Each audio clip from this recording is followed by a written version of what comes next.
ಇದು ಸಿನಿಮಾ ಕ್ಷೇತ್ರಕ್ಕೆ ಒಂದು ರೀತಿ ಕಪ್ಪು ಚಿಹ್ನೆ, ಕಪ್ಪು ಚುಕ್ಕಿ ಅಂತ ಹೇಳಲಿಕ್ಕೆ ನಾನು ಬಯಸ್ತೀನಿ. ಯಾಕೆಂದರೆ ಒಬ್ಬ ಸಿನಿಮಾ ನಟ ಉನ್ನತ ಸ್ಥಾನಕ್ಕೆ ಹೋದ ಮೇಲೆ ಸಮಾಜಕ್ಕೆ ಒಳ್ಳೆಯ ಸಂದೇಶವನ್ನು ನೀಡಬೇಕಾಗ್ತದೆ. ಇಂಥ ಘಟನೆಗಳಿಗೆ ಸಿಲುಕಿಕೊಂಡಾಗ ಸಮಾಜ ತಪ್ಪು ಸಂದೇಶವನ್ನು ಭಾವಿಸ್ತದೆ. ಅದರಿಂದ ಯಾರೇ ಆಗಲಿ ಇಂಥ ಸಮಾಜಕ್ಕೆ ಸಂದೇಶ ನೀಡಬೇಕು. ಸಮಾಜದಲ್ಲಿ ಉನ್ನತ ಸ್ಥಾನಕ್ಕೆ ಹೋದವರು ಉತ್ತಮ ಸಂದೇಶ ನೀಡುವಂಥ ನಡವಳಿಕೆಗಳನ್ನ ತೋರಬೇಕಾಗ್ತದೆ. ಆದರೆ ನಿನ್ನೆ ಆಗಿರ್ತಕ್ಕಂಥ ಘಟನೆಯಲ್ಲಿ ಕಾನೂನು ಮುಂದೆ ಯಾರೂ ದೊಡ್ಡವರಲ್ಲ. ಕಾನೂನು ಎಲ್ಲವನ್ನು ಮಾಡ್ತದೆ. ಇವತ್ತು ನಮ್ಮ ಕಣ್ಣು ಮುಂದೆ ಜನಪ್ರತಿನಿಧಿಗಳು, ಮುಖ್ಯಮಂತ್ರಿಗಳು, ಕೇಂದ್ರದ ಮಂತ್ರಿಗಳು ಎಲ್ಲ ಕೂಡ ತಪ್ಪು ಮಾಡಿದಾಗ ಜೈಲು ಶಿಕ್ಷೆ ಅನುಭವಿಸಿದ್ದಾರೆ. ತಪ್ಪು ಮಾಡಿದವರು ಅನುಭವಿಸಲೇಬೇಕಾಗ್ತದೆ. ಇವತ್ತು ತಮ್ಮ ತಕ್ಕನಾದ ಪ್ರಾಯಶ್ಚಿತ್ತವನ್ನು ಕೂಡ ಅನುಭವಿಸಲೇಬೇಕಾಗ್ತದೆ. ಅದನ್ನು ಎಲ್ಲರೂ ಅರ್ಥ ಮಾಡ್ಕೊಂಡು ಸಮಾಜದಲ್ಲಿ ಮುಂದೆ ಇರತಕ್ಕಂಥ ಜನ ಉತ್ತಮ ಸಂದೇಶ ನೀಡುವಂಥ ನಡವಳಿಕೆಗಳನ್ನ ತೋರಿದ್ರೆ ಮುಂದೆ ಆದರೂ ಕೂಡ ಸಮಾಜಕ್ಕೆ ಒಂದು ಒಳ್ಳೆಯ ಸಂದೇಶ ಹೋಗ್ತದೆ. ಇದು ದೊಡ್ಡ ಒಂದು ಕಪ್ಪು ಚುಕ್ಕೆ ಸಿನಿಮಾ ಇಂಡಸ್ಟ್ರಿನಲ್ಲಿ ಈ ರೀತಿ ಘಟನೆ ಆಗಿರ್ತಕ್ಕಂಥದ್ದು. ಅದ್ರ ಜೊತೆಗೆ ಸರ್ಕಾರ ಕೂಡ ಇಂಥವ್ರೆಲ್ಲ ರಾಯಭಾರಿ ಅಂತ ಮಾಡ್ತಾರಲ್ಲ, ಯೋಚನೆ ಮಾಡಬೇಕು. ಅವರ ಹಿನ್ನೆಲೆ ಮುನ್ನೆಲೆಗಳನ್ನು ಅರ್ಥ ಮಾಡ್ಕೋಬೇಕು. ಅರ್ಥ ಮಾಡ್ಕೊಂಡು ಇದು ನಿರ್ಧಾರ ಮಾಡಬೇಕಾಗ್ತದೆ. ಕೇವಲ ಮತ ಬ್ಯಾಂಕ್ಗೋಸ್ಕರ ರಾಯಭಾರಿ ಮಾಡೋದು, ಯಾವುದೋ ಉದ್ದೇಶಕ್ಕೋಸ್ಕರ ರಾಯ ಮಾಡೋದು, ಈ ರೀತಿ ಚಟುವಟಿಕೆಗಳು ಸರ್ಕಾರಕ್ಕೆ ಸಲ್ಲದ್ದು. ಇನ್ನಾದರೂ ಕೂಡ ಸರ್ಕಾರ ಮುಂದೆ ಇಂಥ ನಿರ್ಧಾರಗಳು ಮಾಡುವಾಗ ಯೋಚನೆ ಮಾಡಿ ನಿರ್ಧಾರವನ್ನು ಮಾಡಬೇಕು. ಈ ಒಂದು ವಿಚಾರದಲ್ಲಿ ತಕ್ಷಣವೇ ಸರ್ಕಾರ ಕ್ರಮ ಕೈಗೊಳ್ಳಬೇಕು ಅಂತಕ್ಕಂಥದ್ದು ನನ್ನ ಒತ್ತಾಯ. ಹೌದು, ಒಬ್ಬ ಸಿನಿಮಾ ನಟನಾದವರು ಜನಸಾಮಾನ್ಯರಿಗೇಲಿ ಸಮಾಜಕ್ಕಾಗಲಿ ಒಳ್ಳೆಯ ಸಂದೇಶ, ಮಾದರಿಯ ಸಂದೇಶಗಳನ್ನು ಕೊಡುವಂಥ ಕೆಲಸವನ್ನು ಮಾಡಬೇಕಾಗ್ತದೆ. ಇವರು ನಟನಾಗಿ ಸಿನಿಮಾದಲ್ಲಿ ಜನರಿಗೆಲ್ಲ ಒಳ್ಳೆಯ ಸಂದೇಶ ಕೊಡಲಿಕ್ಕೆ ನಟನೆ ಮಾಡ್ತಾರೆ. ಅದು ನಿಜ ಜೀವನದಲ್ಲಿ ಅದು ವಿರುದ್ಧವಾಗಿ ನಡ್ಕೋತಾರ, ಅದನ್ನು ಕೂಡ ಮಾಡಬೇಕಾಗ್ತದೆ. ಸಿನಿಮಾನೇ ಒಂದು, ನಾನೇ ಬೇರೆ ಏನಂತ ಇರಬಾರ್ದು. ಯಾಕೆಂದರೆ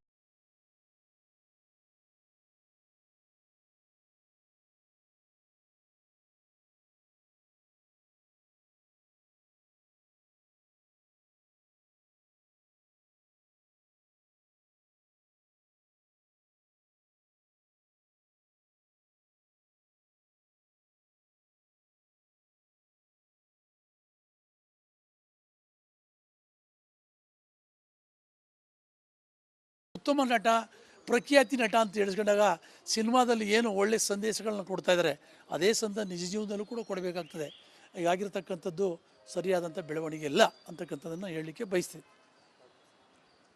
ಇದು ಸಿನಿಮಾ ಕ್ಷೇತ್ರಕ್ಕೆ ಒಂದು ರೀತಿ ಕಪ್ಪು ಚಿಹ್ನೆ, ಕಪ್ಪು ಚುಕ್ಕಿ ಅಂತ ಹೇಳಲಿಕ್ಕೆ ನಾನು ಬಯಸ್ತೀನಿ. ಯಾಕೆಂದರೆ ಒಬ್ಬ ಸಿನಿಮಾ ನಟ ಉನ್ನತ ಸ್ಥಾನಕ್ಕೆ ಹೋದ ಮೇಲೆ ಸಮಾಜಕ್ಕೆ ಒಳ್ಳೆಯ ಸಂದೇಶವನ್ನು ನೀಡಬೇಕಾಗ್ತದೆ. ಇಂಥ ಘಟನೆಗಳಿಗೆ ಸಿಲುಕಿಕೊಂಡಾಗ ಸಮಾಜ ತಪ್ಪು ಸಂದೇಶವನ್ನು ಭಾವಿಸ್ತದೆ. ಅದರಿಂದ ಯಾರೇ ಆಗಲಿ ಇಂಥ ಸಮಾಜಕ್ಕೆ ಸಂದೇಶ ನೀಡಬೇಕು. ಸಮಾಜದಲ್ಲಿ ಉನ್ನತ ಸ್ಥಾನಕ್ಕೆ ಹೋದವರು ಉತ್ತಮ ಸಂದೇಶ ನೀಡುವಂಥ ನಡವಳಿಕೆಗಳನ್ನ ತೋರಬೇಕಾಗ್ತದೆ. ಆದರೆ ನಿನ್ನೆ ಆಗಿರ್ತಕ್ಕಂಥ ಘಟನೆಯಲ್ಲಿ ಕಾನೂನು ಮುಂದೆ ಯಾರೂ ದೊಡ್ಡವರಲ್ಲ. ಕಾನೂನು ಎಲ್ಲವನ್ನು ಮಾಡ್ತದೆ. ಇವತ್ತು ನಮ್ಮ ಕಣ್ಣು ಮುಂದೆ ಜನಪ್ರತಿನಿಧಿಗಳು, ಮುಖ್ಯಮಂತ್ರಿಗಳು, ಕೇಂದ್ರದ ಮಂತ್ರಿಗಳು ಎಲ್ಲ ಕೂಡ ತಪ್ಪು ಮಾಡಿದಾಗ ಜೈಲು ಶಿಕ್ಷೆ ಅನುಭವಿಸಿದ್ದಾರೆ. ತಪ್ಪು ಮಾಡಿದವರು ಅನುಭವಿಸಲೇಬೇಕಾಗ್ತದೆ. ಇವತ್ತು ತಮ್ಮ ತಕ್ಕನಾದ ಪ್ರಾಯಶ್ಚಿತ್ತವನ್ನು ಕೂಡ ಅನುಭವಿಸಲೇಬೇಕಾಗ್ತದೆ.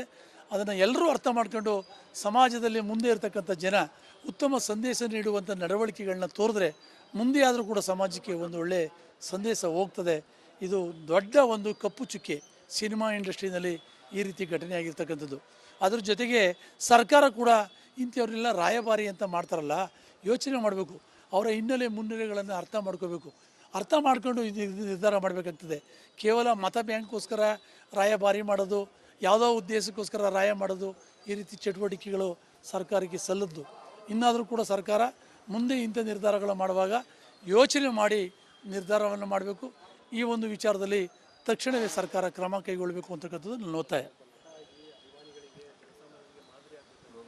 ಹೌದು, ಒಬ್ಬ ಸಿನಿಮಾ ನಟನಾದವರು ಜನಸಾಮಾನ್ಯರಿಗೇಲಿ ಸಮಾಜಕ್ಕಾಗಲಿ ಒಳ್ಳೆಯ ಸಂದೇಶ, ಮಾದರಿಯ ಸಂದೇಶಗಳನ್ನು ಕೊಡುವಂಥ ಕೆಲಸವನ್ನು ಮಾಡಬೇಕಾಗ್ತದೆ. ಇವರು ನಟನಾಗಿ ಸಿನಿಮಾದಲ್ಲಿ ಜನರಿಗೆಲ್ಲ ಒಳ್ಳೆಯ ಸಂದೇಶ ಕೊಡಲಿಕ್ಕೆ ನಟನೆ ಮಾಡ್ತಾರೆ. ಅದು ನಿಜ ಜೀವನದಲ್ಲಿ ಅದು ವಿರುದ್ಧವಾಗಿ ನಡ್ಕೋತಾರ, ಅದನ್ನು ಕೂಡ ಮಾಡಬೇಕಾಗ್ತದೆ. ಸಿನಿಮಾನೇ ಒಂದು, ನಾನೇ ಬೇರೆ ಏನಂತ ಇರಬಾರ್ದು. ಯಾಕೆಂದರೆ ಉತ್ತಮ ನಟ, ಪ್ರಖ್ಯಾತಿ ನಟ ಅಂತ ಹೇಳಿಸ್ಕೊಂಡಾಗ ಸಿನಿಮಾದಲ್ಲಿ ಏನು ಒಳ್ಳೆಯ ಸಂದೇಶಗಳನ್ನ ಕೊಡ್ತಾ ಇದ್ದಾರೆ, ಅದೇ ಸಂದೇಶ ನಿಜ ಜೀವನದಲ್ಲೂ ಕೂಡ ಕೊಡಬೇಕಾಗ್ತದೆ. ಹೀಗಾಗಿರ್ತಕ್ಕಂಥದ್ದು ಸರಿಯಾದಂಥ ಬೆಳವಣಿಗೆ ಇಲ್ಲ ಅಂತಕ್ಕಂಥದ್ದನ್ನು ಹೇಳಲಿಕ್ಕೆ ಬಯಸ್ತೀನಿ.